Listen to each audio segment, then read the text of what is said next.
In a visionary step towards enhancing aviation excellence, the Pakistan Airports Authority has embarked on a groundbreaking initiative to utilize abandoned aircraft for advanced training purposes.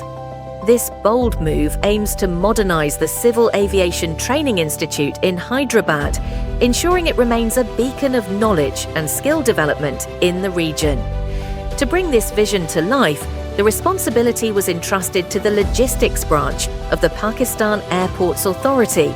Tasked with an immense challenge, the team prepared to transport the decommissioned MD-83 aircraft from Jinnah International Airport to Hyderabad, a journey of 200 kilometers through complex terrains.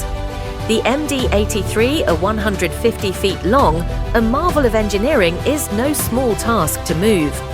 Carefully disassembled into manageable sections, every piece was meticulously secured to ensure a safe journey.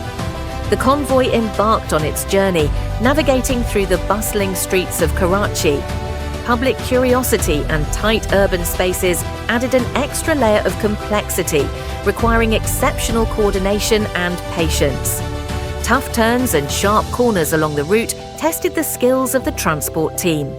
Each bend required calculated maneuvers, with operators using specialized equipment to guide the massive loads safely through narrow streets and winding roads.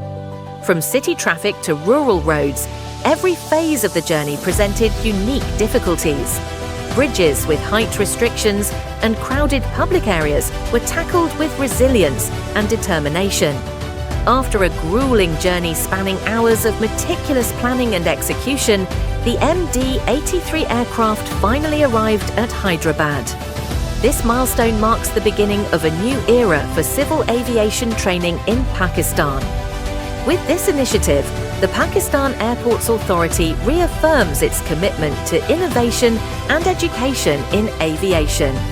The MD-83, once abandoned, will now serve as a cornerstone for training the next generation of aviation professionals.